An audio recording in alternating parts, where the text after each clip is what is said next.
नमस्कार, सीएनबीसी आवाज़ की इस खास पेशकश में आपका स्वागत है। हमारे आज के मेहमान हैं श्री रॉबिन रायना साहब। आप प्रेसिडेंट और सीईओ हैं इबिक्स कैश के। बहुत ही जानी मानी फाइनेंशियल एमएनसी है इबिक्स कैश। अगर आप भारतवर्ष के 32 एयरपोर्ट, 12 पोर्ट्स और हज़ारों शहरों में जाएंगे तो इबिक्स कैश के बहुत बढ़िया आपको मनी रेमिटेंसेस के ऑफिसेज मिलेंगे। रायना साहब, स्वागत है आपका। Thank you.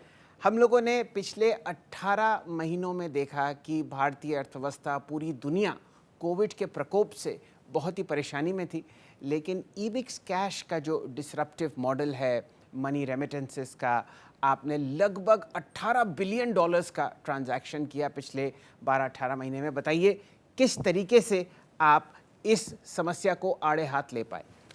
देखिए, कोविड का इफेक्ट तो सभी को हुआ है और हमें भी बहुत इफेक्ट हुआ है। तो हम 18 बिलियन का ओवरऑल ट्रांजैक्शन करते हैं, जिसमें 2-4 डिफरेंट सेक्टर्स इंक्लूडेड हैं। तो जो हमारा फॉरेन एक्सचेंज का बिजनेस था, ट्रैवल का बिजनेस था, उस पर बहुत नेगेटिव इम्पैक्ट आया फॉर ऑब्वियस रीजंस। मगर हमने फोकस किया ऐसी चीज़ों पे जिसमें हमें लगा कि अपॉर्चुनिटी बढ़ रही थी। कोविड के ड्यूरिंग कुछ डिजिटल इकोनॉमी ज़्यादा बढ़ी है। बिल्कुल। तो नेट रिजल्ट था कि जो पेमेंट सोल्यूशंस का जो बिजनेस था, जो कार्ड का बिजनेस था, वो बहुत बड़ा उस टाइम में। तो हमने उस पर ज़्यादा फोकस किया।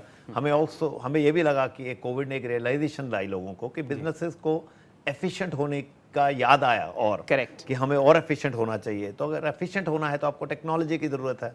तो हमने टेक्नोलॉजी सर्विसेज पे ज़्यादा फोकस किया, और साथ में रेमिटेंस तो था ही हमारा बिजनेस जो चलता रहा कंटिन्यूअली। तो एक सीखने वाला टाइम था हमारे लिए भी, और मेरा ख्याल से पूरी इंडस्ट्री के लिए। जी रॉबिन जी, अगर आपके टेक्नोलॉजी बिजनेस को देखें, ये आपका जो ओवरऑल बिजनेस पोर्टफोलियो है, वहाँ पर आप सबसे ज़्यादा मार्जिन कमाते हैं। लेंडिंग में हैं आप, बिजनेस ऑफ एक्सचेंजेस में हैं, travel technology, wealth asset management. ये बताइए, अब जो अर्थव्यवस्था का पहिया वापस आपको तेज़ी से घूमता हुआ दिख रहा है, आगे आने वाले साल भर, यूँ समझिए 6 क्वार्टर या 12 क्वार्टर में, आपको क्या लगता है कौन से ऐसे 2 या 3 सेगमेंट्स होंगे इबिक्स कैश के अंडर जहां पर आप सबसे ज़्यादा ग्रोथ आते हुए देखेंगे? देखिए, टेक्नोलॉजी तो एक ऐसा बिजनेस है जो हमेशा ही ग्रो कर सकता है, क्योंकि एक बिजनेस है जो एफिशिएंसी लाने का बिजनेस है। तो जिसमें हम पेपर को डिसइंटरमीडिएट करते हैं और डिजिटल इकोनॉमी को बढ़ाते हैं। तो मेरी नज़र में ये तो इंडिया में आगे बढ़ता ही रहेगा डिजिटल इकोनॉमी। तो उसमें एक टेक्नोलॉजी बिजनेस मेरी नज़र में सबसे ज़्यादा ग्रोथ ओरिएंटेड बिजनेस होगा। उसके अलावा जो हमारे फॉरेन एक्सचेंज के बिजनेसेस हैं, रेमिटेंस के बिजनेसेस हैं, तो ये मेरी नज़र में काफ़ी अच्छे ग्रोथ बिजनेसेस होंगे। ट्रैवल जो है वापस आ रहा है बहुत ज़ोर से। बिल्कुल। और मगर ट्रैवल को मेरी नज़र में 2022 के एंड तक हम 80% लेवल पे पहुंच जाएंगे। अच्छा। और 23 में हम 100% या ऊपर चले जाएंगे, ये मेरा मानना है। मेरा मानना यह है कि इंटरनेशनल कंट्रीज़ में जब हम अभी ट्रैवलिंग में थोड़ी सी रुकावटें तो होंगी कुछ देर, कम से कम 1 साल और, क्योंकि हर कंट्री प्रिपेयर्ड नहीं थी कोविड के लिए। तो उससे थोड़ा इम्पैक्ट तो आएगा ट्रैवल में, मगर वापस आ रहा है ट्रैवल बहुत ज़ोर से, और डोमेस्टिक ट्रैवल बहुत अच्छे से बढ़ रहा है। जी रॉबिन जी, आपका जो 2 या 3 बिजनेसेस हैं मेन, वहाँ पर अच्छा थ्रस्ट आपको आता हुआ दिख रहा है। अगर हम 2021 के 12 महीने देखें, ये बताइए क्या रेवेन्यू ग्रोथ रह सकती है, क्या आपके टारगेट्स हैं, और क्या आप भारतवर्ष में जो इतना ज़बरदस्त बिजनेस बढ़ा रहे हैं, क्या ये स्टैंड अलोन बेसिस पर प्रॉफिटेबल है? देखिए, हमारा बिजनेस में, मेरा तो एक बड़ा सिंपल असूल है ज़िंदगी में, वो ये है कि अगर एक बिजनेस करना है तो एक सेलिंग प्राइस कॉस्ट प्राइस से बहुत ज़्यादा होनी चाहिए। ये बड़ा बेसिक सिंपल थॉट प्रोसेस है। कई बार लोग ये भूल जाते हैं, आज के डेज में वैल्यूएशन के चक्कर में लोग भूल जाते हैं कि सेलिंग प्राइस को कॉस्ट प्राइस से ऊपर होना चाहिए। तो ये मेरा फोकस डे 1 से रहा है। तो इंडिया में जो इबिक्स कैश का ऑपरेशन है, ये पहले महीने से प्रॉफिटेबल रहा है, और हमारा जो CAGR, जो क्यूमुलेटिव एवरेज ग्रोथ रेट है, वो 50% से ऊपर है एनुअल ग्रोथ का हमारा। क्या बात है! तो हमारा ग्रोथ ट्रैजेक्टरी बहुत अच्छी रही है। हमारे जो, अगर आप 2021 के देखेंगे, कोविड हिट ईयर है जिसमें कि काफ़ी इम्पैक्ट आया रेवेन्यू और इनकम पे बिकॉज ऑफ कोविड।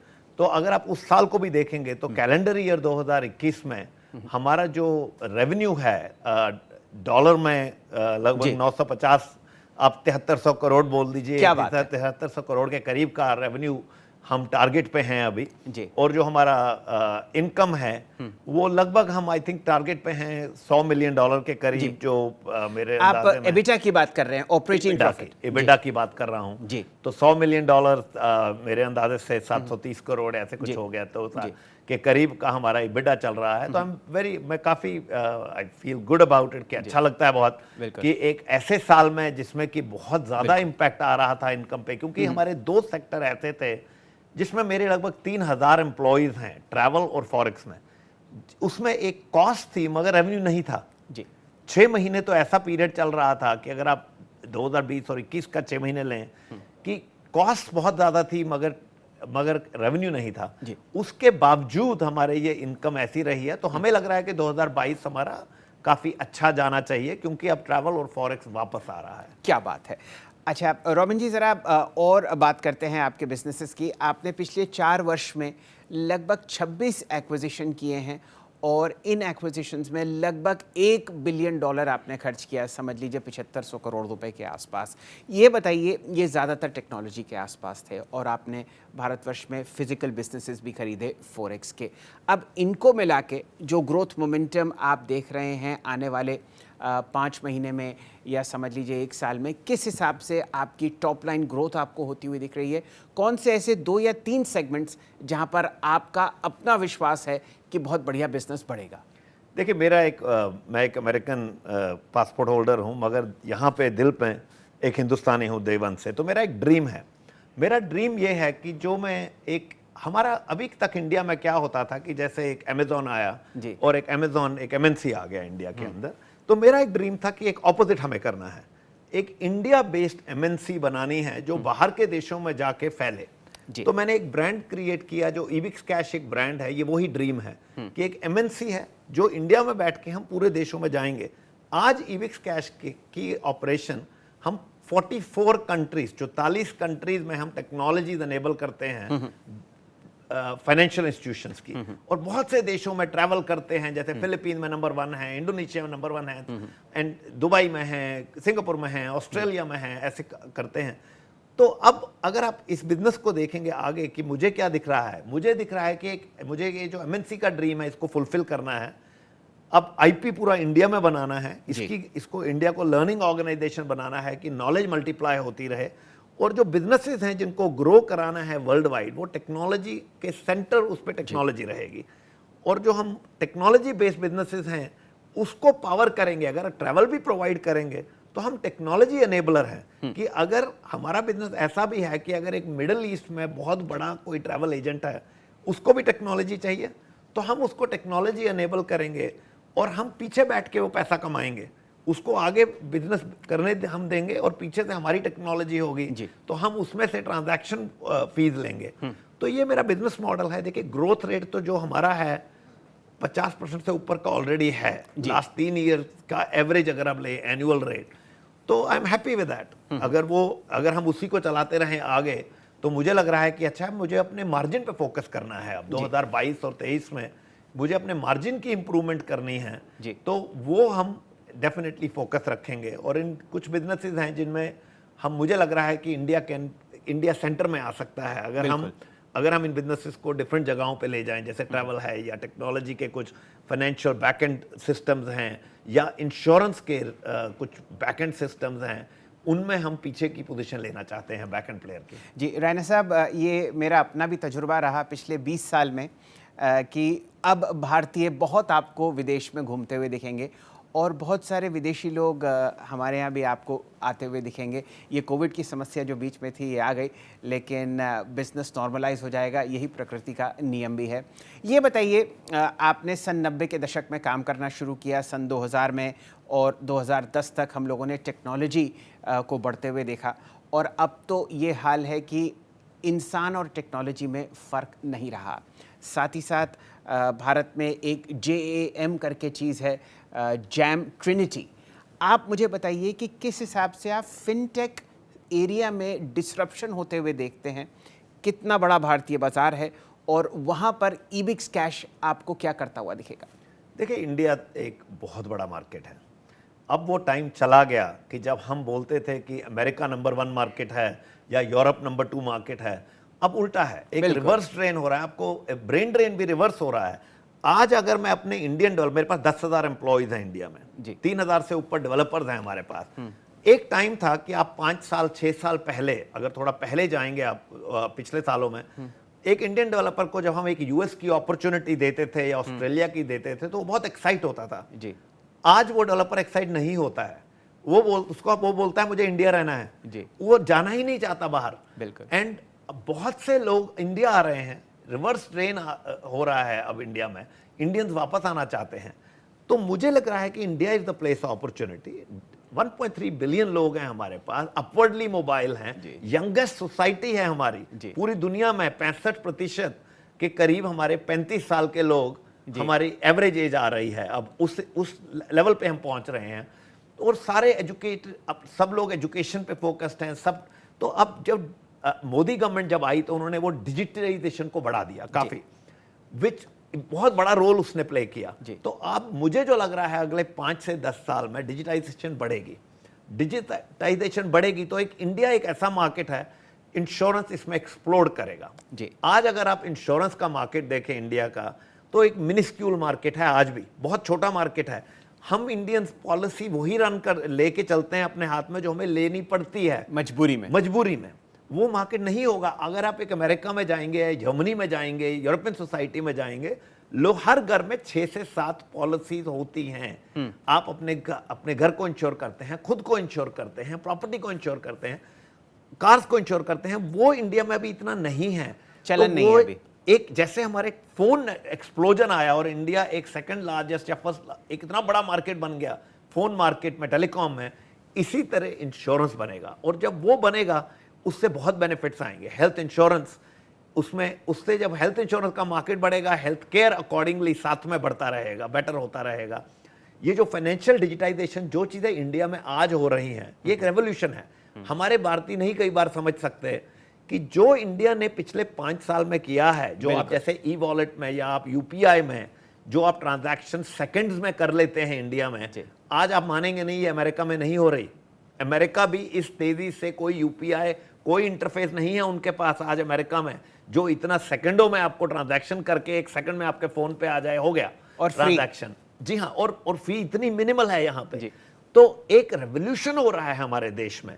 ये रेवोल्यूशन आगे, एक बेसिक्स इतने अच्छे हो गए हैं इस रेवोल्यूशन के। तो जब सरकार ने जैसे रुपए लाया, अब वो रुपए इतना बड़ा, इतनी माइट आ गई उसकी कि कि वो बड़े से बड़े प्लेयर्स को वर्ल्ड के चैलेंज कर रहा है। तो एक इंडियन मार्केट में जो एक्सप्लोजन हो रही है, उसी का पार्ट हम बनना चाहते हैं। हमारा गोल ये है, मैं तो हमेशा ये बोलता हूं कि देखिए, अगर आपको कहीं एक जगह से दूसरी जगह फ्लाई करना है तो आपका 2 चॉइसेस हैं। एक, अगर आप अपनी फ्लाइट चूज कर सकते हैं, मगर आप अपना एयरपोर्ट कभी चूज नहीं करते हैं। एयरपोर्ट, आप इंदिरा गांधी एयरपोर्ट ही जाएंगे दिल्ली में। मेरा गोल हमेशा यह है कि मैं अगर इबिक्स कैश को एयरपोर्ट बना दूं तो सब यूज करेंगे जी। तो फाइनेंशियल एयरपोर्ट आप बनाने के चक्कर, जी हाँ, तो मैं फाइनेंशियल एयरपोर्ट बनाने के चक्कर में हूं। फाइनेंशियल, इंश्योरेंस और हेल्थ केयर को मैं, एक पैराडाइम शिफ्ट है थिंकिंग में। लोग क्या कर रहे थे इंडिया में या बाहर भी दुनिया में, कि कोई रेमिटेंस एक कर रहा है, फॉरेन एक्सचेंज अलग कर रहा है, वीजा अलग चल रहा है, ट्रैवल अलग चल रहा है, हेल्थ केयर अलग चल रहा है, हेल्थ, आप सब चीजों को अलग अलग कर रहे हैं ट्रीट, मगर कंज्यूमर तो एक ही है। उस कंज्यूमर की यूसेज, उसको तो एक ही चीज चाहिए, उसको जल्दी चाहिए, एफिशिएंट चाहिए, कॉस्ट इफेक्टिव चाहिए। बिल्कुल। तो अगर आप इन सर्विसेज को कन्वर्ज कर देंगे, इकट्ठे ऐसे मिला देंगे, तो एक एयरपोर्ट बन जाता है। जब वो एयरपोर्ट बन जाता है तो सबके लिए एफिशिएंसी भी आएगी, कंज्यूमर को भी एफिशिएंसी मिलेगी, सबके लिए मार्केट, ओवरऑल जो मार्केट प्रैक्टिसेस हैं वो इंप्रूव होंगी। बिल्कुल। तो मेरा गोल वो है कि इबिक्स कैश को ऐसी चीजों में डालूं कि आहिस्ता आहिस्ता एक एयरपोर्ट बनता रहे, जिससे लोगों की भी सहूलतें बढ़ें। बिल्कुल। और ध्यान दीजिए, ये जो एयरपोर्ट होगा वो आपके मोबाइल के अंदर होगा, ऐसा नहीं कि आपको कहीं फिजिकली जाके ये सब सर्विसेज लेनी पड़ेंगी। अच्छा, एक बात बताइए रॉबिन जी, ये तो आपने एक बहुत बढ़िया विजन बताया, टॉप लाइन आपकी बहुत शानदार है, 7300 करोड़ आप टारगेट पर हैं कैलेंडर 2021 के लिए, नेट प्रॉफिट लेवल पर आप प्रॉफिटेबल हैं। अब इन सब की जो आपने इतनी मेहनत करी है पिछले 4-1 साल में, इसका एक रिटेल निवेशक किस तरीके से फ़ायदा उठाता हुआ दिख सकता है, ये बताइए। कब आ रहा है आईपीओ? देखिए, अभी जो हमारा प्लानिंग है अभी आईपीओ की, तो फर्स्ट क्वार्टर की प्लानिंग है कि किसी टाइम हम अर्ली पार्ट ऑफ 22 में जनवरी से मार्च के पीरियड में शायद हमारा आईपीओ आ जाएगा मार्केट जी। में। तो अभी बैंकर्स हायर्ड हैं, काफ़ी एडवांस स्टेजेस पे हम प्रोसेस में हैं। जी। और किस हिसाब से आप डाइल्यूशन करेंगे? मैं आपको दर्शकों को ये बताना चाहता हूँ कि ईबिक्स कैश जो है वो एक होली ओन्ड सब्सिडरी है, अमेरिका में एक लिस्टेड कंपनी है ईबिक्स इंक की, और यहाँ पर आप 15 से 20% डाइल्यूशन करते हुए दिखेंगे। क्या प्राइसिंग, क्या स्टॉक प्राइस हो सकता है? हमारे दर्शक अगर कुछ अंदाज़ा लगा पाएँ, क्योंकि एक बहुत ही प्रॉफिटेबल कंपनी अब आपको लिस्ट होती हुई दिखेगी। देखिए, मैं नहीं बोलना चाहूँगा उसके बारे में, बिकॉज मुझे लगता है कि जब हम क्लोजर जाएंगे बिल्कुल। अपने फाइलिंग के करीब, तब हमारे बैंकर्स के साथ हम डिस्कशन करेंगे। जी। जो रियलिस्टिक होगा वही करेंगे। देखिए, बिल्कुल। मेरी कभी भी हमने ऐसे नहीं सोच के चला है कि जो भी मार्केट डायनामिक्स डिफाइन करेंगे सेंसिबली। देखिए, हम हमारे रिजल्ट्स बहुत अच्छे हैं, हम काफ़ी अच्छा मानते हैं अपने रिजल्ट्स को। सो बाकी मार्केट के ऊपर है और हमारे बैंकर्स के ऊपर है। तो अभी ये थोड़ा जल्दी है मेरे लिए बोलना जी, जी। कि क्या वैल्यूएशन हम लेंगे और कितना अच्छा, ये तो बताइए, अगर आप 15% डाइल्यूट करते हैं तो कोई तो आपके जहन में नंबर होगा कि मैं इतना पैसा आईपीओ के जरिए उठाना चाहता हूँ। देखिए, वो हम डिफाइन करेंगे। मतलब अच्छा। देखिए, अभी तो ये क्लियर नहीं है कि 15% है कि 20% है। हम वो डिफाइन करेंगे अभी जल्दी, और या हो सकता है 12% करें। तो अभी वो सोच रहे हैं हम, वो 12 से 20% का जो टाइमिंग है। मगर उसमें देखिए, अल्टीमेटली हमारी कोशिश होगी कि एक नंबर हम पैसा जो रेज करें कम से कम $1 बिलियन के करीब करें। तो हमारी कोशिश ये होगी कि 7,500 7,300 ऐसे कुछ करोड़ के करीब का पैसा हम रेज करें। चलिए, राउंड फिगर मान लेते हैं, 7,000 करोड़ का आईपीओ आपको आता हुआ दिख सकता है जैन और मार्च सन 2022 के अंतराल में। अच्छा, आप ये बताइए रायना साहब कि इस पैसे का कीजिएगा क्या? देखिए, ग्रोथ के लिए हम इंडिया में ही इन्वेस्ट करना चाहते हैं। Correct. एक जो मैंने विजन बताई कि एक एमएनसी बनाना, एक सेंट्रिक, इंडिया सेंट्रिक, तो हमें बहुत ग्रोथ अपॉर्चुनिटीज दिख रही हैं कि जो एक है कि सिर्फ इंडिया के मार्केट में ग्रो करना, एक है कि उसी बिजनेस को लेके हम डिफरेंट बाहर के मार्केट्स में एक्सपेंड करना चाहते हैं जी। जो बहुत आईपी बेस्ड कंपनीज ने नहीं किया है आज इंडिया से। तो हमारी ये विजन है कि हम ये चीजें, यही सब कुछ जो हम इंडिया में ईबिक्स कैश का कर रहे हैं, जी। यही चीजें हम यूरोप में करना चाहेंगे, यही अमेरिका में करना चाहेंगे, ब्राजील में करना चाहेंगे, एशिया में करना चाहेंगे। जी। तो उसमें ऑर्गेनिक और इनऑर्गेनिक मीन दोनों हम यूटिलाइज करना चाहेंगे। हम थोड़ा एक्विजिशन में भी पैसा लगाना चाहेंगे, और कई बार कुछ कंट्रीज में आप जाके अगर एक्विजिशन करें तो फास्टर राउट होता है, क्योंकि कल्चरली आप उस कंट्री में फिर जल्दी घुस जाते हैं। जी। तो इसलिए हम इनऑर्गेनिक मीन्स भी यूज कर लेते हैं कई बारी। और उसके अलावा जब एक बार इनऑर्गेनिक कंपनी एक्वायर कर ली, फिर उसको ऑर्गेनिकली ग्रो करेंगे। बिल्कुल, और उसमें जो पावर हाउस होगा वो भारतीय टेक्नोलॉजी और यूं समझिए जो भारतीय दिमाग है वो आपको इस्तेमाल होता हुआ दिखेगा। रायना साहब, ज़रा बात और फाइनेंशियल्स की करते हैं, क्योंकि हमारे दर्शक इस बात से बहुत हर्षित होंगे कि एक बढ़िया आईपीओ एक फाइनेंशियल एमएनसी का, और वो भी भारतीय एमएनसी का, उनको ख़रीदने को मिलेगा। ये बताइए, क्या डेट पोजीशन है आपकी बुक्स पर? देखिए, Ebix cash basically debt free company है।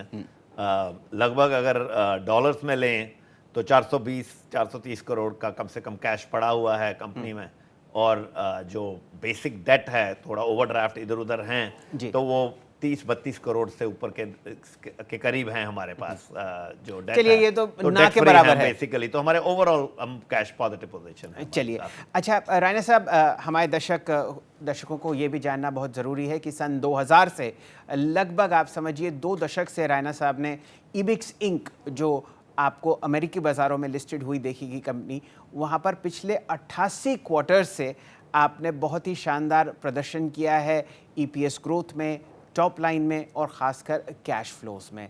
तो ऐसा नहीं है कि रायना साहब बाज़ार के लिए नए हैं, उन्हें पता है कि क्वार्टर से क्वार्टर तक ज़िंदगी कैसे चलती है। रायना साहब, 2-3 बातें मैं और जानना चाह रहा था कि ये जो फाइनेंशियल सर्विसेज का और ख़ासकर आउटवर्ड और इनवर्ड रेमिटेंसेस का मार्केट है, यहाँ पर बहुत सारे प्लेयर्स हैं। भारतवर्ष में आप विदेशी कंपनीज़ को, जिनसे आप अमेरिका में कम्पीट करते हैं, यूरोप में कम्पीट करते हैं, वो भारत में आ ही गई हैं। बताइए, ऐसा क्या खूबी है ईबिक्स कैश के प्रोडक्ट्स में कि मैं या मेरे संबंधी जो यहाँ पर स्टूडियो में हमारे साथ जुड़े हुए हैं, या जो लाखों दर्शक आपको देख रहे हैं, उन्हें पसंद आएगा? देखिए, पहली बात तो यह है कि जब आप मैंने एयरपोर्ट की एक विजन बनाई, फाइनेंशियल एयरपोर्ट की, तो अगर आप वो देखेंगे तो आप एक एग्जाम्पल लीजिए, एक रेमिटेंस का एग्जाम्पल ले लीजिए। तो रेमिटेंस जब आ रही है तो कैसे होता है कि एक बॉस्टन में, सपोजिंग किसी ने बॉस्टन में बोला कि मुझे $1000 अपने पेरेंट्स को भेजने हैं, और वो वेस्टर्न यूनियन के एक आउटलेट में गए, या मनीग्राम के आउटलेट में गए, या कॉन्टिनेंटल के आउटलेट में गए, और उन्होंने वो $1000 पकड़ा दिया। 5 मिनट में, वर्चुअली 5 मिनट में जब से आपने पैसा दिया, आप ईबिक्स कैश के किसी भी आउटलेट में पूरी कंट्री में आप जाके वो पैसा कलेक्ट कर सकते हैं। सपोजिंग वो किसी को दिल्ली में आना था और वो दिल्ली से वो नागपुर बैठे हुए थे जी। वो नागपुर में ईबिक्स कैश के किसी भी आउटलेट में अपना डेटा केवाईसी दिखा के वो पैसा कलेक्ट कर लेंगे, और वो पैसा कैश में भी ले सकते हैं, अगर वो चाहें तो अपने ई वॉलेट पे भी डाल सकते हैं। जो भी चॉइसेस उनको चाहिए वो हमारे पास हम अनेबल करते हैं। अब आप एक एग्जाम्पल लीजिए कि इससे पावर क्या आती है। देखिए, एक वेस्टर्न यूनियन का एग्जाम्पल लीजिए कि वेस्टर्न यूनियन का 90% शेयर जो इंडिया का बिजनेस है वो हमारे थ्रू होता है। अच्छा, आप मनीग्राम ले लीजिए, जो बहुत बड़े प्लेयर है मनीग्राम ने हमारे साथ एक एक्सक्लूसिव डील साइन किया लास्ट ईयर। तो पूरे देश का जो बिजनेस था, तो जैसे उनके पास ऑलरेडी एजेंट थे, मुथूट उनके एजेंट थे, यूनिमनी उनके एजेंट थे, तो वो एजेंट हमारे अंडर नहीं था गए। फिजिकल इंफ्रास्ट्रक्चर की बात कर रहे हैं, जो बैक एंड इनेबलिंग है वो ईबिक्स कैश करता है, वो हम बैक एंड एनेबलिंग कर देते हैं। और वो जो, जैसे अगर एक मुथूट के 4000 आउटलेट थे, तो आज वो आउटलेट एक ईबिक्स कैश के आउटलेट भी हैं। तो आप आज मनीग्राम का पैसा वहां जाके कलेक्ट कर सकते हैं। तो हम बैकग्राउंड में बैठते हैं, मगर वो ईबिक्स कैश ही एजेंट है वहां पे। अच्छा। हमने मार्केट को एग्रीगेट कर दिया, जी। हमने चीजों को सिंप्लीफाई करते हैं कि अगर आपने, जैसे एक बिजनेस, एक एग्जांपल देता हूं आपको, और कि एक आपको ट्रैवल करना है, सपोजिंग आज दिल्ली से आपको पेरिस जाना है, तो आपको जाने के लिए आपको फॉरेन एक्सचेंज भी चाहिए, हो सकता है करेंसी चाहिए, हो सकता है कार्ड चाहिए कि यार मैं तो यूरोप में ट्रैवल करूंगा, मे बी मुझे 15 करेंसी का लॉक चाहिए क्योंकि मैं 15 देशों में जाऊंगा। उसके बाद आपको वीजा चाहिए, आपको लोकल कैब चाहिए, आपको टैक्सी, आपको वहां पे भी हो सकता है टैक्सी चाहिए हो पहुंच के पेरिस में, आपको होटल्स चाहिए, आपको एयरलाइन चाहिए, हो सकता है आपको लोन की जरूरत हो, मे बी आपका बच्चा ट्रैवल कर रहा है और उसके लिए पैसा चाहिए आपको। अब वो लोन की पीछे टेक्नोलॉजी भी चल रही है। अगर आप ये सारी चीजें ले लें, एक ही कंपनी है जो इंडिया में सब कुछ कर सकती है एक बार में, वो ईबिक्स कैश है। क्या और कोई नहीं कर सकता है। चलिए राणा साहब, तो इंतज़ार रहेगा मार्च और जनवरी के बीच में एक शानदार आईपीओ आपको आता हुआ दिखे, लगभग 7000 करोड़ का। रॉबिन जी, ये बताइए, आप पिछले 2-3 साल से बहुत समय भारतवर्ष में बिता रहे हैं और कई दशकों से आपने फिलैंथ्रोपी पर बहुत विश्वास रखा, 6000 मकान बनाए स्लम ड्वेलर्स के लिए नोएडा में और दिल्ली में। ये एक ऐसी बात है जो अक्सर छुप जाती है, लेकिन असली बात दिल में क्या है? देखिए, मैंने हमेशा से यही बिलीव किया है कि कफन की कभी जेब नहीं होती। क्या बात। और मुझे लगता है कि हम एक ही चीज़ अपने साथ ले जा सकते हैं जब हम मरेंगे, तो वो है गिविंग। जो हम देते हैं वही हमारे साथ रह जाता है। और मैंने एक चीज़ सीखी है ज़िंदगी में कि आप जब कुछ खुशियाँ बांटते हैं तो आपको बहुत खुशी वापस मिलती है। अभी मेरा 2 साल पहले एक एक्सीडेंट हुआ, तो मेरी टांग टूट गई थी, तो फीमर की था, मैं 1.5 साल व्हील चेयर पर था। और मैं उस समय लोगों को मैंने एक स्पीच दी थी, एक मैं चीफ गेस्ट था अली बाबा की फिलैंथ्रोपी कॉन्फ्रेंस में। तो मैंने उसमें ये बोला था कि अगर आज मुझे आप पूछे मेरी एम्बिशन क्या है, तो मैंने बोला मेरी एम्बिशन पैसे कमाना नहीं है, मेरी एम्बिशन है चलना। हम कई बारी बड़ी